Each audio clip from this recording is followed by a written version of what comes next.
Assalamualaikum warahmatullahi wabarakatuh. Alhamdulillahilladzi yujibul muttarra idza da'ah wa yakshifus su'a wa yufarrijul karabat wa yanji minal muhlikat. Wassalatu wassalamu ala sayyidina Muhammadin sayyidil al-kainat wa ala alihi wa ashabihi zawil karamat, amma ba'du. Allahumma salli ala sayyidina Muhammadinil fatihi lima u'lik wal khatimi lima sabaq nasiril haqqi bil haqqi wal hadi ila suratikal mustaqim wa ala alihi haqqa qadrihi wa miqdaril azim. Hadirin jamaah, terutama masyarakat Kabupaten Merangin, menyikapi suasana wabahnya penyakit COVID-19 ini, maka kami perlu menyampaikan kepada masyarakat semua atas nama Majelis Ulama Indonesia Kabupaten Merangin, himbauan atau tausiah atau maklumat yang kami keluarkan April 2020. Setelah mendengar, menimbangkan serta memperhatikan bahwa Organisasi Kesehatan Dunia WHO telah menetapkan COVID-19 itu sebagai pandemik global. Kemudian Presiden telah menetapkan Indonesia darurat COVID-19. Selanjutnya, berdasarkan surat edaran Menteri Agama nomor 6 tahun 2020 tentang panduan ibadah Ramadan dan Idul Fitri 1441 di tengah pandemi wabah COVID-19. Selanjutnya, penetapan Gubernur Jambi Fatwa MUI nomor 14 tahun 2020 tentang penyelenggaraan ibadah dalam situasi mewabahnya COVID-19. Instruksi Bapak Bupati Merangin nomor 1 tahun 2020. Kemudian perubahan maklumat bersama Forkopimda Kabupaten Merangin dan Ormas Islam di Kabupaten Merangin terkait pelaksanaan ibadah di masjid selama Ramadan. Yang terakhir, memperhatikan himbauan Majelis Ulama Indonesia Kabupaten Merangin terkait virus corona untuk umat Islam di Kabupaten Merangin. Maka atas dasar pertimbangan di atas, kami memohon, mengajak, serta menghimbau kepada masyarakat semuanya, terutama masyarakat Kabupaten Merangin. Yang pertama, tidak menyelenggarakan kegiatan keagamaan yang melibatkan orang banyak, baik di masjid atau di tempat yang lain. Yang kedua, pengelola masjid tidak menyelenggarakan jamaah sholat 5 waktu, namun azan tetap dikumandangkan sebagai tanda masuk sholat. Yang ketiga, kepada pengelola masjid dan segenap umat Islam di Kabupaten Merangin untuk tidak menyelenggarakan sholat Jumat dan para jamaah menggantikan dengan melaksanakan sholat zuhur di tempat masing-masing. Ketentuan ini berlaku untuk seluruh masjid di wilayah Kota Bangko, kota kecamatan, masjid-masjid yang terletak di pinggir jalan raya atau perlintasan, masjid di lingkungan pasar, serta masjid-masjid yang berada di daerah atau di desa-desa yang masyarakatnya telah terpapar COVID-19.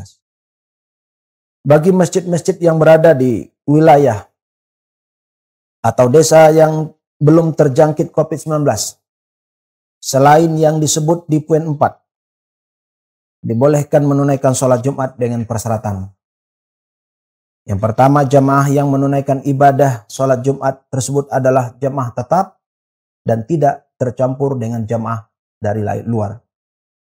Yang kedua, sterilisasi ruang ibadah dan jamaah sesuai dengan prosedur dan standar pencegahan penularan COVID-19. Yang kelima, menghimbau kepada pemerintah daerah untuk lebih bersikap tegas dan melakukan sebagai upaya untuk mencegah terjadinya penularan COVID-19 di Kabupaten Merangin. Yang keenam, tausiah ini Atau maklumat ini ditujukan kepada seluruh masjid di Kabupaten Merangin dan berlaku sampai keadaan tanggap darurat COVID-19 di Kabupaten Merangin dicabut. Demikian untuk menjadi perhatian dan mohon diindahkan. Kaum muslimin, jamaah muslim terutama sekarang hiruk pikuk tentang Jumat. Ada beberapa hal yang mungkin kami sampaikan pada kesempatan ini, yaitu mengacu kepada fatwa MUI Pusat nomor 14 tahun 2020 tentang penyelenggaraan ibadah dalam situasi terjadinya wabah COVID-19. Baik itu dari Al-Quran, dari hadis maupun qawaidul fiqhiyah. Pada kesempatan singkat ini kami hanya menyampaikan cuplikan dari dalil dari Al-Quran maupun hadis.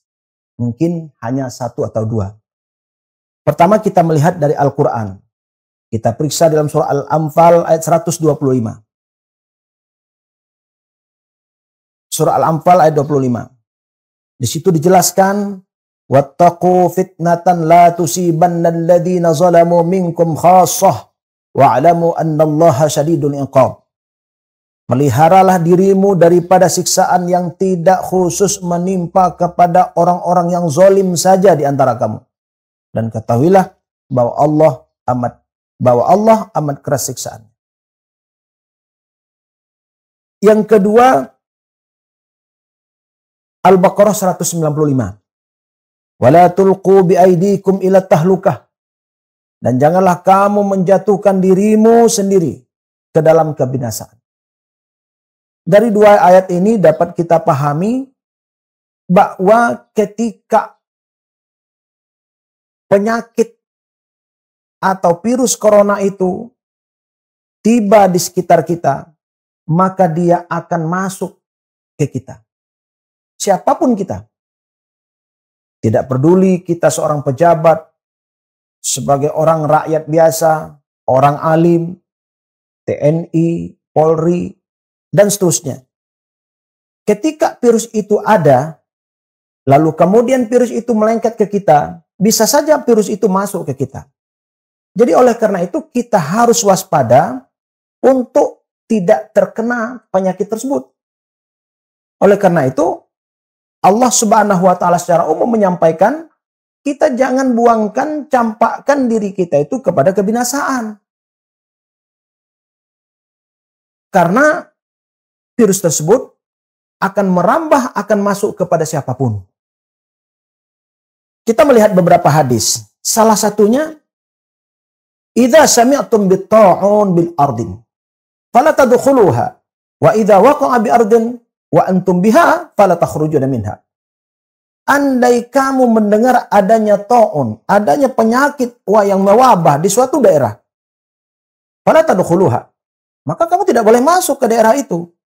Wa idza waqa'a bi ardin wa antum biha fala takhruju minha. Andai kata kamu telah berada di sekitar itu, fala takhruju minha, maka kamu tidak boleh keluar dari tempat tersebut.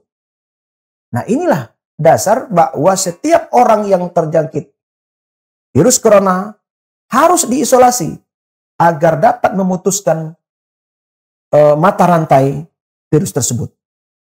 Kita melihat hadis kedua. La yuridu mumarridun an musahhih. Kata Rasulullah, jangan campurkan onta yang sakit ke dalam onta yang sehat. Hadis sahih Muslim. Artinya, bagi mereka yang sudah terjangkit penyakit corona tersebut, mereka memang harus diisolasikan. Tidak boleh lagi bersemayam, tidak boleh lagi berkeliaran kemana-mana. Maka kita sangat dituntut pakai masker. Kita dituntut mencuci tangan. Kita ketika berjamaah harus sopnya di atas 1 meter. Dan seterusnya, dan seterusnya. Kita melihat dari konsep kaidah fikhiyahnya atau qaidul fikhiyahnya. Di beberapa kitab, salah satunya Asbah wan Nazair. Di situ disebutkan la darar wala dirar. Tidak boleh membahayakan diri dan membahayakan orang lain. Medis atau kesehatan menganjurkan kepada kita bermasker. Tujuannya supaya kita terlindung dari orang yang terkena, yang sudah terkena penyakit tersebut atau virus tersebut, dan kita juga tidak bisa menularkan ke orang lain karena dibatasi oleh masker itu. Darul mafasid muqaddam ala jalbil masalih. Menolak mafsadah didahulukan daripada mencari kemaslahatan. Bahaya yang akan muncul ke diri kita itu yang harus kita cegah daripada kemaslahatannya. Walaupun sholat Jumat itu berfa'alal di masjid dan seterusnya, tapi mafsadatnya lebih besar. Kita lihat dalam kaidah lain, ad-darur yuzal. Bahaya harus ditolak. Tidak ada dalil lain. Dalam kaidah lain, ad-darur yudfa biqadril imkan. Kemudaratan itu harus dicegah dalam batas-batas yang memungkinkan. Maka ada lockdown, ada PSBB. Karena lockdown terlalu berdampak besar, maka diperhalus atau diterjemahkan dengan PSBB. Ada beberapa item, ada beberapa bentuk ekonomi yang masih bisa berjalan. Maka kita lihat di negara Arab tadi malam, mereka sudah mencabutkan lockdownnya. Tetapi ada beberapa kebijakan internal yang mereka masih di lockdown. Oleh karena itu, ini yang menjadi dasar bagi kita. Kita melihat lagi ad-darurah tuqaddiru biqadriha. Kemudaratan itu dibatasi dengan kadarnya. Tusarraful imam ala raghbatil mantut bil maslahah. Kebijakan pemimpin atau pemegang otoritas, dalam hal ini pemerintah daerah, begitu juga pihak kepolisian terhadap rakyat harus mengikuti kemaslahatannya. Saya ingin menyampaikan tentang keadaan Jumat. Ketika saya melihat di dalam sebuah buku yang diterbitkan oleh Markas Al-Azhar Al-Alami tentang Corona Al-Mustajid, Corona yang terbaru, yaitu COVID-19, di situ dijelaskan ada beberapa item, ada beberapa hal yang kita dituntut pada hari Jumat itu tidak boleh melaksanakan Jumat di masjid. Kita melaksanakan sholat di rumah saja sebagai ganti Jumat. Dan pada ketika hari Jumat, yustahabbu ayyuqimar rajul sholatal jamaah fi baitihi. Sunat. Laki-laki melaksanakan sholat berjamaah di rumah. Itu sebagai pengganti Jumat. Bidunil khutbah, tanpa khutbah. Kendati pun pada ketika itu, di masjid jami, di masjid harus ada azan dan iqamatnya. Mungkin saja dilaksanakan hanya satu imam, satu makmum. Lalu kemudian azan dan iqamat itu memberitahukan bahwa Jumat sudah ada. Artinya zuhur sudah masuk. Setiap orang, semua sholat di rumah. Semua orang sholat di rumah. Sholat sebagaimana sholat zuhur biasa. Ketika andai kata ada makmum, laki-laki, kita taruhkan di posisi sebagaimana jamaah. Ya ketentuan berjamaah. Kalau makmum perempuan, tentu kita taruh di belakang makmum laki-laki. Seperti itu. Karena kita sholat zuhur. Kemudian di dalam sebuah buku yang diterbitkan oleh ulama Azhar, disebutkan di sana yusra al-qunut ad-du'a ba'da raf'i min ruku'i akhar rak'atan min salatil khams al-maktubah tadarruan ila Allah subhanahu wa ta'ala ayarfa'a 'anna wa 'anil 'alamin al-bala'. Disyariatkan kunut di akhir sholat zuhur, di akhir rakaat pada ketika sholat zuhur. Bahkan bukan sholat zuhur saja, as-shalawatul khams al-maktubah, di setiap sholat 5 waktu, zuhur, asar, maghrib, isya, dan subuh. Lalu kemudian pelaksanaan kunut itu adalah tadarru'an ilallah, semata-mata tadarru', merendah diri kepada Allah Subhanahu wa taala. Ayarfa 'anna wa 'anil 'alamin, agar kita terhindar dari bala, terhindar dari musibah atau virus. Begitu juga semuanya, semua alam ini. Itu tujuannya. Maka di salah satu yang harus kita baca, Allahumma inni a'udzubika minal baras wal junun wal juzam wasayyil asqam.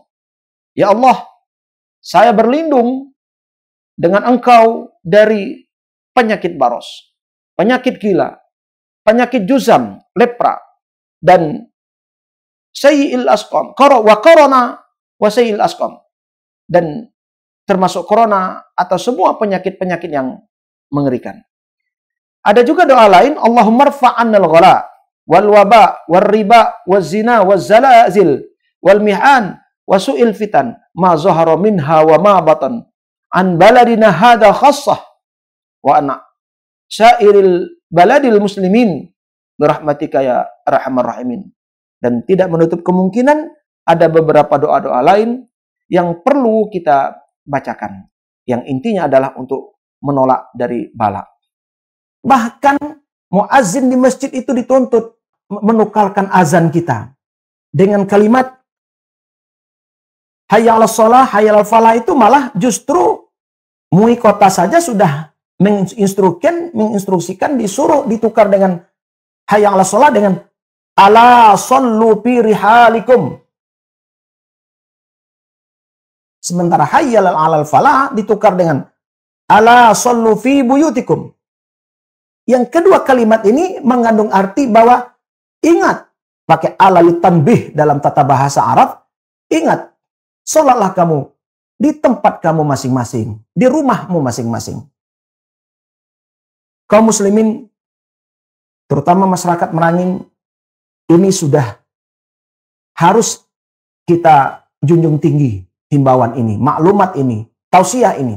Karena kita sudah pada garis sangat zona merah. Merangin terbesar di atas kabupaten lain yang ada di Provinsi Jambi ini. Sampai hari ini sudah 10 orang yang terjangkit corona. 2 lagi akan menyusul dari hasil swabnya. Mungkin itu saja yang dapat saya sampaikan pada kesempatan ini. Demikian, wabillahi taufiq wal hidayah. Wallahul muwaffiq ila aqwamit thariq. Wassalamualaikum warahmatullahi wabarakatuh.